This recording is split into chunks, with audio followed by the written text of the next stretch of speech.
Okay 21C19 पिछला video abruptly break हो गया था बट ठीक है 21C19 इसके बाद क्या करना है आपको x की पावर में इन दोनों का डिफरेंस क्या रहा है इन दोनों का डिफरेंस 2 और 2y की पावर में टेल वाला नंबर आ जाएगा विच इज 19।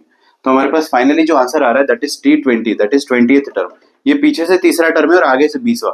तो इसका आंसर आएगा 21C19 और ये 2 पावर 19 को साथ में लिख देते हैं अपन 2 पावर 19 और इसके साथ साथ हमें मिलेगा x पावर 2 और y पावर 19। ये ठीक है क्या? सो this is 20th term from the आगे से और थर्ड टर्म पीछे से। अगला क्वेश्चन देखते हैं। अगला क्वेश्चन काफी इंटरेस्टिंग है, उसमें पास्कल ट्रायंगल का एप्लीकेशन आने वाला है। देखिए ये आपकी स्क्रीन पर। तो अगला क्वेश्चन लिखा हुआ है find the coefficient of sixth term in the expansion of this. ओ यार ये 1 2 3 4 4 टर्म लिखी हुई है और उसकी पावर में 15 है। तो सर ये बाइनोमियल एक्सपेंशन थोड़ी ना हुआ। ये किस तरह का एक्सपेंशन हुआ?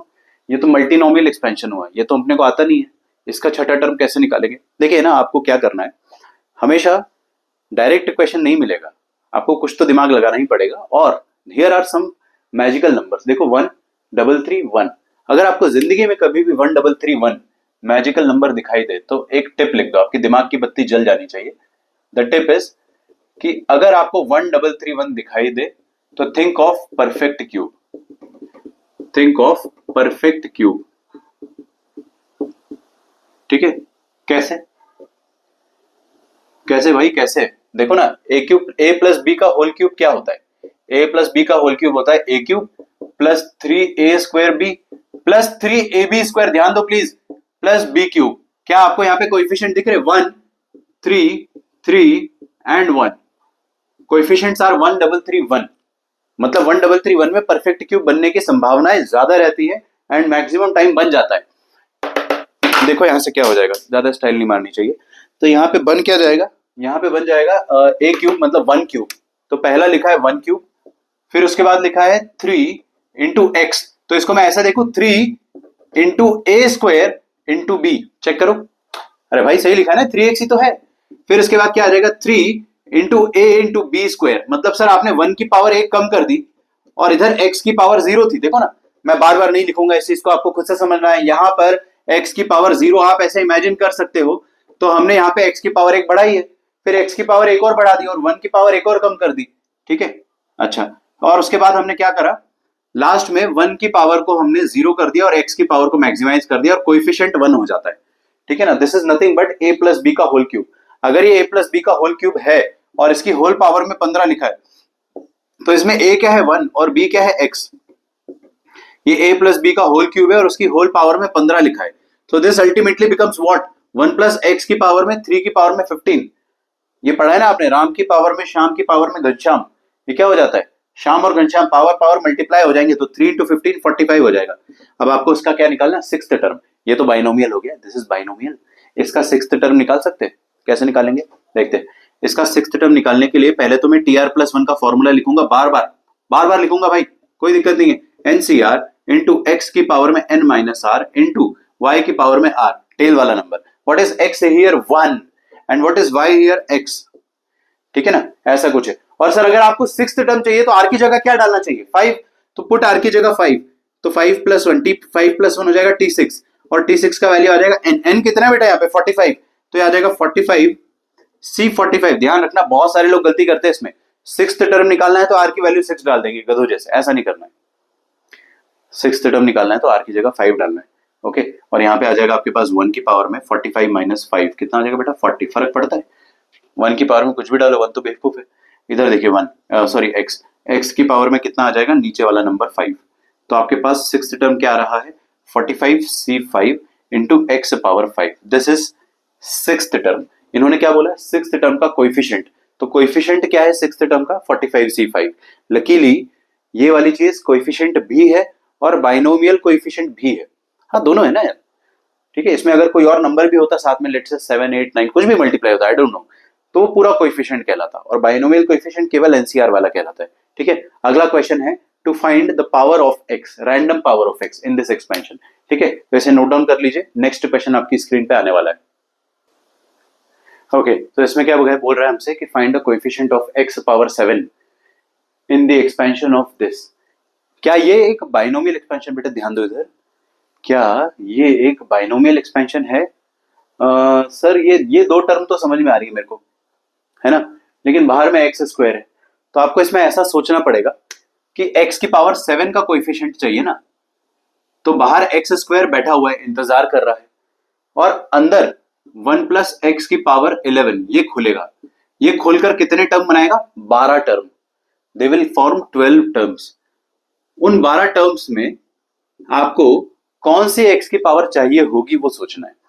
बाहर एक्स की पावर 2 है, ये बोलेगा कि यार मेरे पास 2 ऑलरेडी है, सॉरी मेरे पास 2 ऑलरेडी है, तुम बस 5 ले आओ। ठीक है, तो तुम बस 5 ले आओ, काम हो जाएगा। तो अंदर से अपन एक्स की पावर 5 खोज निकालते हैं। एक्स की पावर 5 कैसे खोजेंगे वो अपने को देखना है।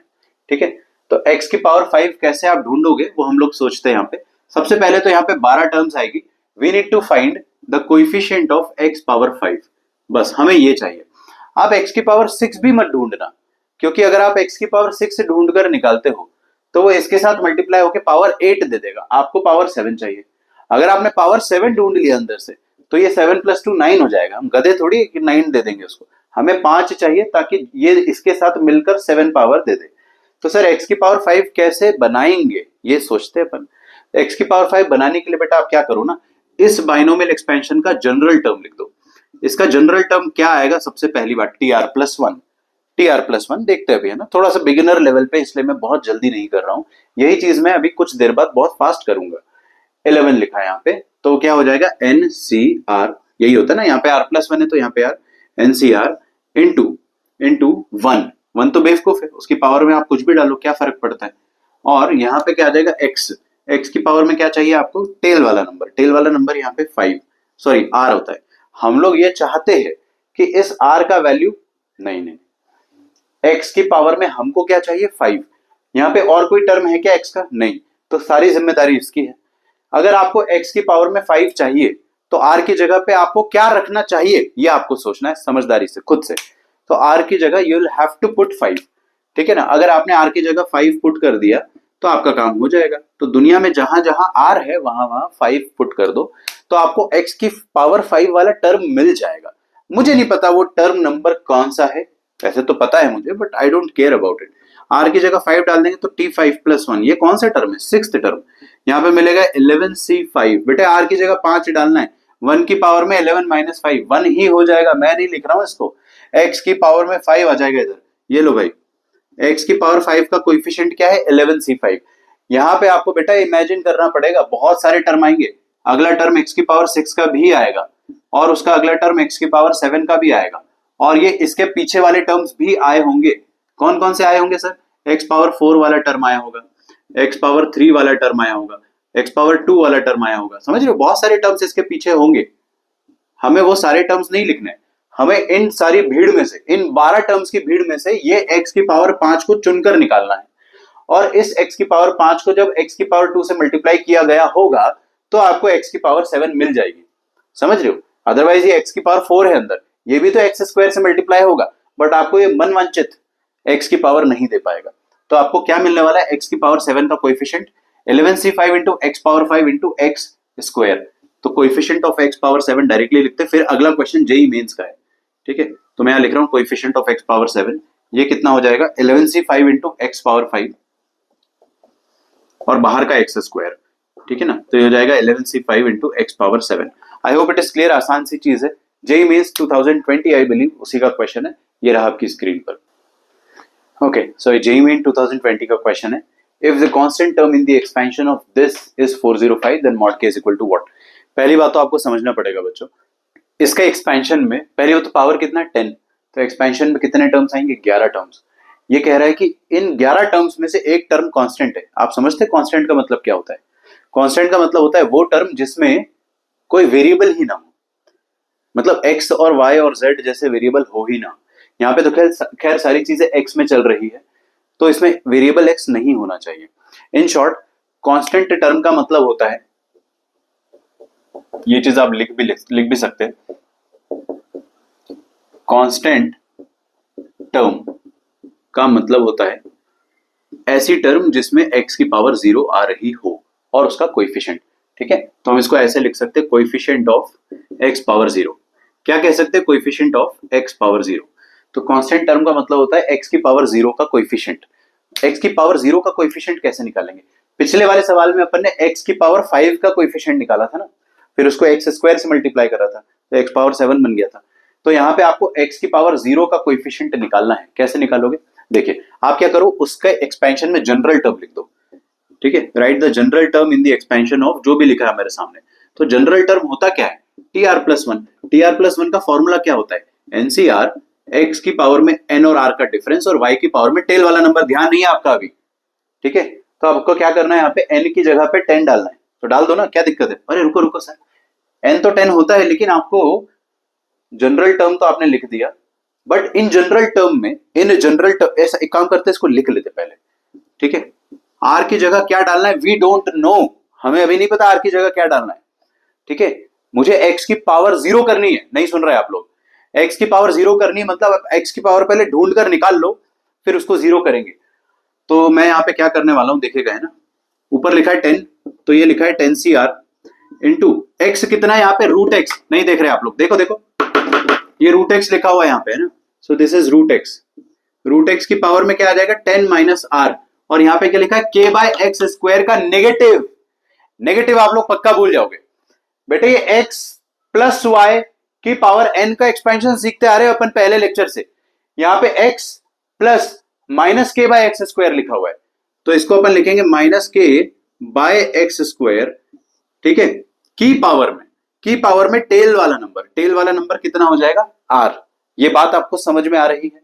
नीचे वाला नंबर चला जाता है। अब आप x की पावर को इकट्ठा कर लो। x की पावर को इकट्ठा करने का मतलब क्या हो जाएगा? देखेगा है ना, 10CR इंटू ये रूट x को अपन क्या x की पावर हाफ कह सकते हैं?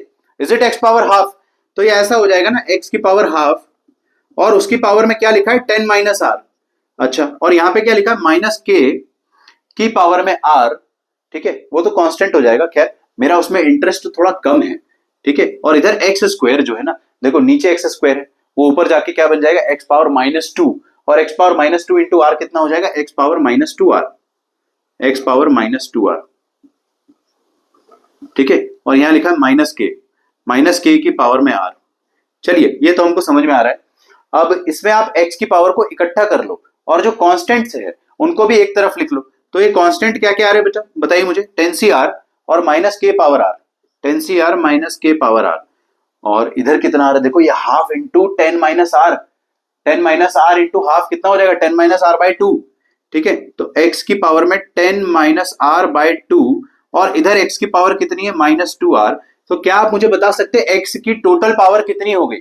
10 minus r by 2 plus minus r। ठीक है ना, तो x की पावर हो जाएगी 10 minus r by 2 plus minus r। Check कर लो भाई, यहां तक चेक कर लो, और साथ में हमको क्या मिलने वाला है? कांस्टेंट।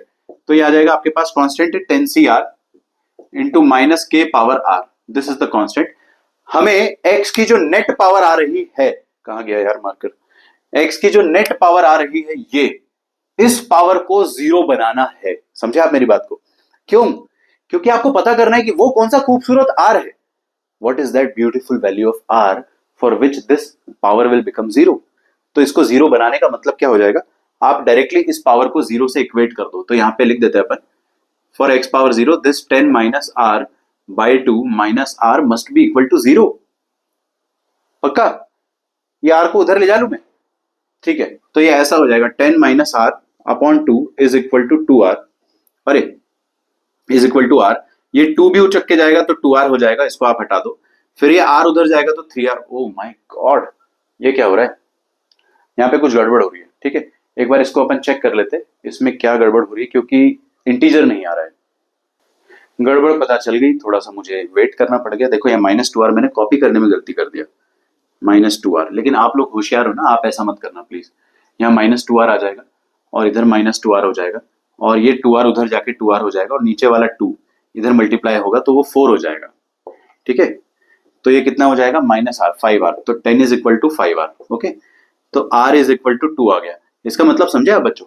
जब r का वैल्यू 2 होगा, उस टर्म में x का पावर 0 हो जाएगा। r का वैल्यू 2 मतलब कौन सा टर्म हो जाएगा? t2 plus 1। t2 प्लस 1 कौन सा टर्म हो जाएगा? t3। तो आप समझ रहे हो, t3 will have x power 0। t3 will have x की पावर 0। ये तो सर समझ में आ गया हमको, चलिए ठीक है। अब x की पावर 0 का आपको निकालना क्या था? वो कांस्टेंट टर्म निकालना है, क्योंकि x की पावर तो है नहीं, बचेगा क्या? कांस्टेंट, और वो कांस्टेंट 405 के बराबर है। चलो जल्दी से खटाखट इसको कंप्लीट करते हैं। Now what is the constant? I have written it over there, so I will erase it. तो कांस्टेंट देखिए क्या आने वाला है, 10 CR और माइनस k पावर r, ठीक है ना? अरे अभी खत्म कर देंगे भाई, देखते जाओ आप। सो 10 CR मेरे को क्या करना है, t r की जगह 2 डालना है, तो t3 हो जाएगा ना। सो ये t2+1, और दुनिया में जहां जहां आ रहा है वहां में 2 डाल दो, तो ये आ जाएगा 10C2 और माइनस k की पावर में 2 और x की पावर में 0 आना ही है, वो तो हमने उसी के लिए सॉल्व करा है। This is the constant term and this is given as 405। तो k का वैल्यू क्या आ जाएगा? मॉड k का वैल्यू 10C2 कितना होता है? 10C2 45 होता है क्या? देख लो ना आप, इसमें 8 तक हटा दो, 9 और 10 90/2 45 आ रहा है। So this is 45 into k square is equal to 405। तो k स्क्वायर का वैल्यू कितना हो जाएगा? 405 डिवाइडेड बाय 45। काटा पीटी कर दो, काटा पीटी करोगे तो कितना आ जाएगा ये 45। चलो 5 9 जार 45, 5 8 जार 40, 9 9 जार 81, k square is equal to 9 आ रहा है। इसका मतलब k का वैल्यू कितना आ जाएगा? +-3। बट आपको मॉड k चाहिए तो वो 3 आ जाएगा। Option C is correct. Okay, तो इंडिपेंडेंट टर्म का मतलब क्या सीखा आपने? कांस्टेंट टर्म का मतलब होता है x पावर 0 का कोएफिशिएंट। इसको है ना प्यार से इंडिपेंडेंट ऑफ x भी बोलते हैं। इसको हम लोग कहते हैं टर्म इंडिपेंडेंट ऑफ x, ठीक है? कांस्टेंट टर्म को हम लोग टर्म इंडिपेंडेंट ऑफ x भी कहते हैं। Alright, so this is the next question. ये अपन अगले वीडियो में करेंगे, नेक्स्ट पार्ट और नेक्स्ट लेक्चर। क्वेश्चन आप देख लीजिए। Fourth term in the expansion is given as 20 into 8 power 7, then what is the value of x? 2019 का क्वेश्चन है, बहुत अच्छा क्वेश्चन है क्योंकि इसमें लॉगरिथम्स भी इन्वॉल्व है। अच्छी प्रैक्टिस होगी। अगर आपका आंसर आता है तो जरूर आप कमेंट कीजिए, या फिर नेक्स्ट पार्ट में आते इसको सॉल्व करते। सी यू वेरी सून।